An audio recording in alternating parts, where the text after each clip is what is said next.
Welcome to anime ranks और आज मैं एक्सप्लेन करूंगा जोजो बाजार एडवेंचर स्टारडस्ट क्रूसेडर। अगर आपने अभी तक मेरा चैनल सब्सक्राइब नहीं किया हुआ तो सब्सक्राइब करके बेल नोटिफिकेशन को ऑल पे करना ना भूलेगा। साथ ही साथ मैंने एक अपना सेकंड चैनल भी बनाया है जिसका नाम मूवी रैंक्स है, जो कि हमारा एक बैकअप चैनल है। सपोज कि हमारे मेन चैनल को कुछ हो भी जाता है तो हम अपने मूवी रैंक्स पे ही अपनी बाकी की वीडियोस कंटिन्यू करेंगे। और जहाँ तक हमारी पिछली वीडियोस की बात है उसे हम मूवी रैंक्स पे दोबारा से अपलोड कर देंगे। फिलहाल तो मैं मूवी रैंक्स पे मूवीज एक्सप्लेन कर रहा हूँ। मेरे सेकंड चैनल मूवी रैंक्स को जरूर सब्सक्राइब कीजिए।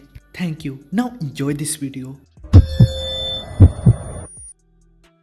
हमारी एपिसोड की शुरुआत में जोतरो और दाबी के बीच में कार्ड गेम हो रही होती है, जिस पर जोतरो कुजो कहता है क्यों ना अब तुम कार्ड को शफल करो, जिसके चलते दाबी ठीक यही करता। अब जोतरो उसे कार्ड ड्रा करने को कहता। तुम इनमें से कोई सा भी ले सकते हो, पर एक चीज का ख्याल रखना, वो कार्ड किसी को ना दिखे। इसके उठाते ही जोतरो से तुरंत से बोल देता, मुझे पता है कौन सा कार्ड है तुम्हारे हाथ में, कार्ड 6 दिलों वाला। तभी जोतरो कुजो बाकी के कार्डों का भी नाम लेने लगता जितने भी उसके हाथ में होते। हिरंगी की तो बात ये होती कि जोतरो कुजो सारे के सारे कार्ड को बिल्कुल ठीक तरीके से बताता, जो देखती ना कि सिर्फ डार्बी बल्कि मोहम्मद अब्दुल भी काफी हैरान होता। अब्दुल बोलता है, जबकि डार्बी ने कार्ड को अच्छे से शफल भी किया, लेकिन इसके बावजूद भी तुमने के सारे कार्डों को बहुत अच्छे से गैस किया, आखिर कैसे? जोतरो चाहता तो वो तमाम के तमाम कार्ड्स को पढ़ लेता। जब भी डार्बी कार्ड्स को शफल करा था, इसी में स्टार प्लेटम ने तमाम के तमाम कार्डों को याद कर लिया था। ये सुनते ही डार्बी कहने लगता, काफी इंटरेस्टिंग है, लेकिन अगर मैं तुम्हारी नजरों के सामने से कार्ड शफल ना करूं तो तुम इन कार्ड्स को रीड नहीं कर पाओगे। लेकिन जोतरो कुजो उसे सिर्फ और सिर्फ यही बताना चाह रहा होता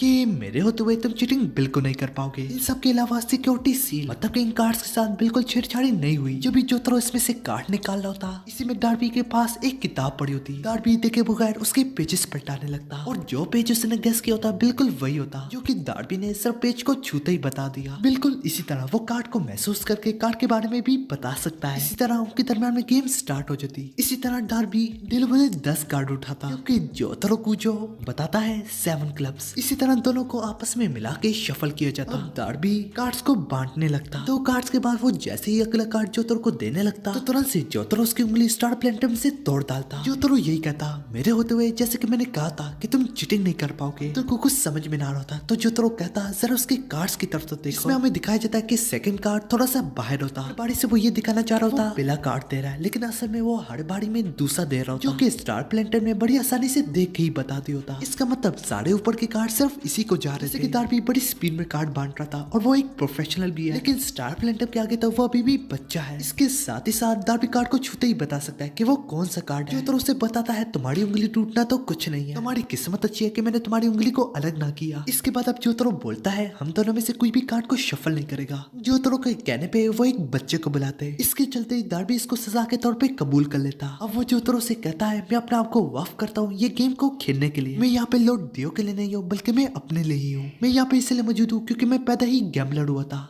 वो पोनारिफ की और जोसेफ जोस्टार की बेट चिप्स को मुख्तलिफ हिस्सों में कर देता। वो कहता है, ये पोकर का हिस्सा है, अगर तुम्हें लगता है तुम हारने जा रहे हो तो तुम फोल्ड कर सकते हो। अगर तुम अपनी तमाम की तमाम चिप्स को इस्तेमाल कर लो तो तुम्हारे पास दांव पे लगाने के लिए कुछ और नहीं बचेगा और तुम गेम हार जाओगे। अगर तुम जीत लो 6 चिप्स को तो मैं 1 सोल को वापस कर दूंगा। मगर वो जोतरो से कहता है, मैं तो कुछ ना कुछ दांव पे जरूर लगा रहा हूँ, तुम क्या लगा रहे हो? ये सुनते ही जोतरो कहने लगता, मैं अपनी सोल को दांव पे लगाता हूँ। इसी तरह डार्बी उसके सामने उसके लिए व्हाइट चिप्स रखता। वो कहता, वो तुम्हारी रूह की है। तभी वो बच्चा आता और वो उनके लिए कार्ड बांटने लगता।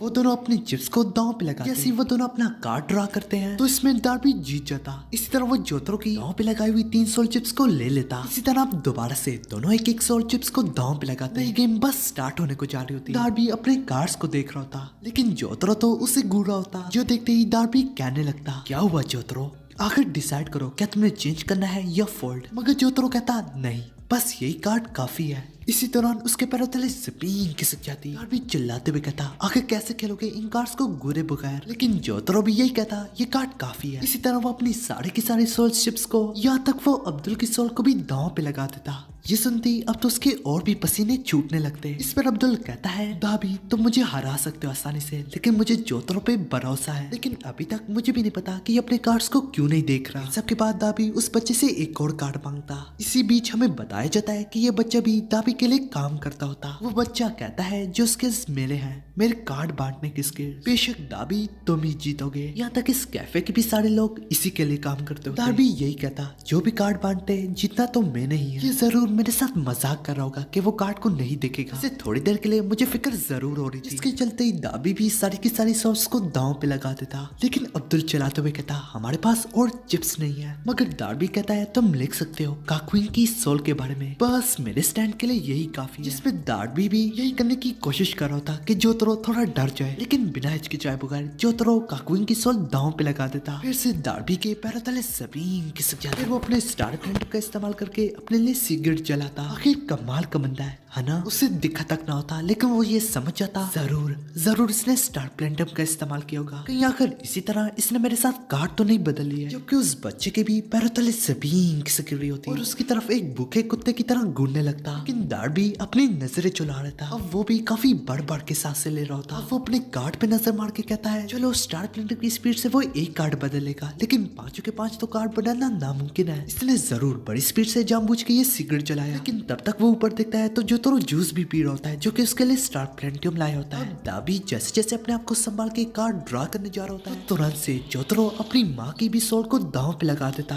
तो वो और भी घबराने लगता। लेकिन अब्दुल भी काफी फिक्रमंद होने लगता।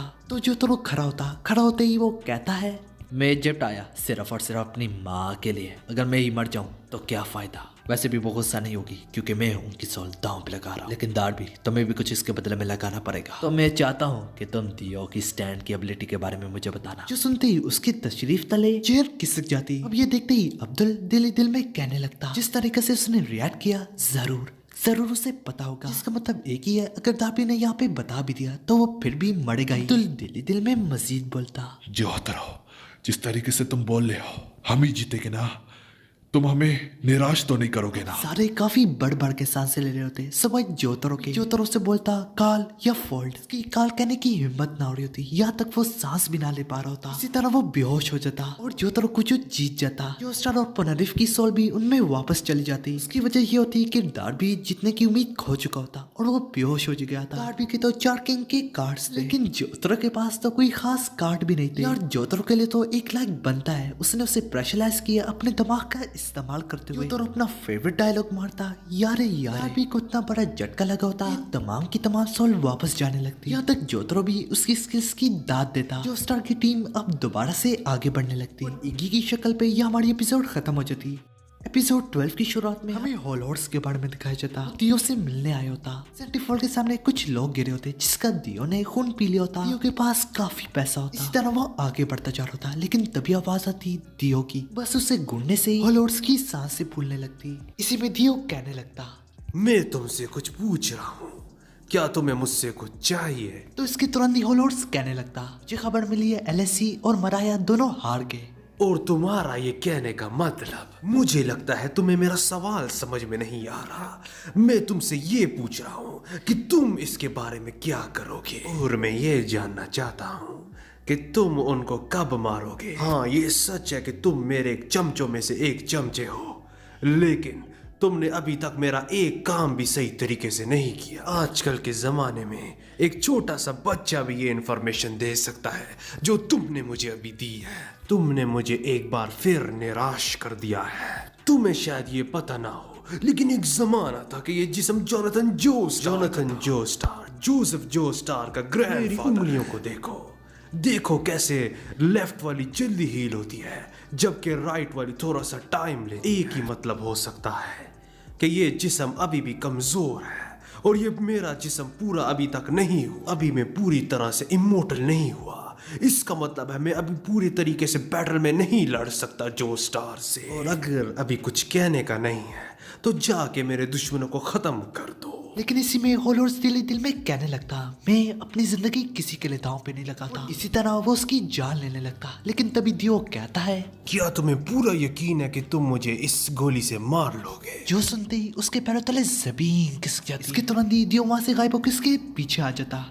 तभी दियो कहने लगता, जबरदस्त, जब तुम मुझको मारने लगे थे तुम्हारी तो सांस की आवाज भी नहीं आ रही थी। ये देखकर मुझे बहुत अच्छा लगा। इतना कुछ देखने के बाद होलोर्स जान लेता कि वो दियो के स्टैंड की एबिलिटी के आगे नहीं जा सकता। यही वजह से वो दियो का वफादार चमचा बन जाता। इसी तरह दूसरे सीन में सेंटीफोल्ड मोन डाडा को जबरदस्ती प्लेन में उठा के यहाँ पे लाया होता, वो भी एक ब्रीफकेस में डाल के, क्योंकि मोन डाडा का भाई अभी भी अस्पताल में पड़ा हुआ है। अब दोनों मिलके जोतरो उन सबको हराने की तैयारी में। इसमें होलोर्स कहता है तुम अपने भाई का बदला ले सकते हो। जैसे सेंटीफोल्ड उसे खोलता है तो वो उल्टी कर देता। दूसरी सीमा में दिखाया जाता है होलोर्स उसके स्टैंड की एबिलिटी के बारे में पूछ रहा था, क्या वो वाकई में फ्यूचर दिखाता है या फिर मजाक ही है। लेकिन इसी दौरान उसमें पेजेस आने लगते हैं जिसमें लिखा होता है कि वो दोनों एक लड़की से मिलते हैं और उसी लड़की को होलोर्स पीछे से लात मार देगा। यहाँ तक इस पर उस लड़की ने भी इसे इनाम दिया। लेकिन शुरू में तो होलोर्स उस पर बिल्कुल यकीन ना करता। जैसे जैसे वो उस लड़की के साथ मिलता है तो बिल्कुल यही होता। उसकी लात की वजह से वहाँ पे स्कॉर्पियो मर जाता, जिसमें वो लड़की उससे काफी खुश होती और उसे इनाम में अपना नेकलेस देती। अब इतना कुछ देखने के बाद होलोर्स कहने लगता, इसकी प्रेडिक्शंस और मेरे स्टैंड की एबिलिटी से हम तो इनविंसिबल है। जबकि दूसरी ओर जो स्टार की टीम उसी बिल्डिंग के बारे में एक शख्स से पूछते, जो शख्स 40 सालों से बिल्डिंग्स का ही काम कर रहा होता इधर ही कारों में। लेकिन वो इस बिल्डिंग को देख के ही कह देता, माफ करना लेकिन मुझे इसके बारे में नहीं मालूम, लेकिन दिखने से लगता है ये 100 साल पहले बनाई गई है। लेकिन हाँ, मेरे ख्याल से ये साउथ की तरफ है। जैसे जैसे तुम कायरो में साउथ की तरफ जाओगे उतनी ही तुम्हें बिल्डिंग्स पुरानी देखने को मिलेगी। इसी तरह जो स्टार अब जापान में कॉल करता और वो आके सबको बताता कि उसकी बेटी की तबीयत पहले से भी ज्यादा खराब है। अब बस उसके पास सिर्फ 4 या 5 दिन ही है, ज्यादा से ज्यादा 4 या 3। थोड़ी दूरी पे ही उनके होलोर्स होता, जबकि वो मोंडोटा काफी डरा होता। जो नई प्रेडिक्शन देखने को मिली होती, होलोर्स उस पे भी यकीन ना कर रहा होता। इसमें होलोर्स को उनको मारने का मौका तो जरूर मिलेगा, लेकिन साथ ही साथ उसने पुनरिफ की नाक में अपनी 2 उंगलियां भी घुसाई होगी, जिसमें उसे यकीन ना आ रहा होता। जिसपे होलोर्स कहता है तुम्हारी प्रेडिक्शन इतनी भी सही नहीं है, अगर इतनी सही है तो तुम्हारा भाई हॉस्पिटल में क्या कर रहा है। सबके बाद उसे मोंडाटा अपने भाई के बारे में बताता, उसके हारने की वजह बताता, मगर तब तक वहाँ पे पोनारिफ आ जाता, जिस पर मोंडाटा वक्त पे ही छुप जाता। और कॉमिक में ये भी होता कि वो शूट भी नहीं कर पाएगा अपने एम्परर से, जिसमें वो जैसे ही शूट करने की कोशिश करता है लेकिन पोनारिफ उस पर भारी पड़ जाता। पोनारिफ उसे कहता है तुम्हारी किस्मत अच्छी है कि अब तो जिंदा है, नहीं तो तुम्हारी तो खैर नहीं थी। पोनारिफ उस पर यकीन ना कर रहा था कि वो अकेले होगा। पोनारिफ कहता है तुम अकेले में तो जरा भी खतरा नहीं, लेकिन हाँ अगर तुम्हारे साथ कोई पार्टनर है तो शायद थोड़ा मसला हो सकता है। इसी तरह पोनारिफ की नजर मोंडेटा के हाथ पे जाती है, क्योंकि अब्दुल भी पोनारिफ को आवाजें दे रहा होता। इसमें वो ऐसा करना तो नहीं चाह रहा होता, लेकिन होलोर्स अपने दिल पे पता रख के उसके नाक में उंगलियां दे देता। अब होलोर्स को पता ना होता अब मैं क्या करूँ तो करूँ क्या। वो लोग भी इधर ही आ रहे होते और इसी में हमारी एपिसोड खत्म हो जाती। वीडियो पसंद आए तो लाइक करो, अगर पहले से नहीं किया तो सब्सक्राइब करो, साथ ही साथ मूवी नाइट्स को भी सब्सक्राइब करो। अरे कर दो ना।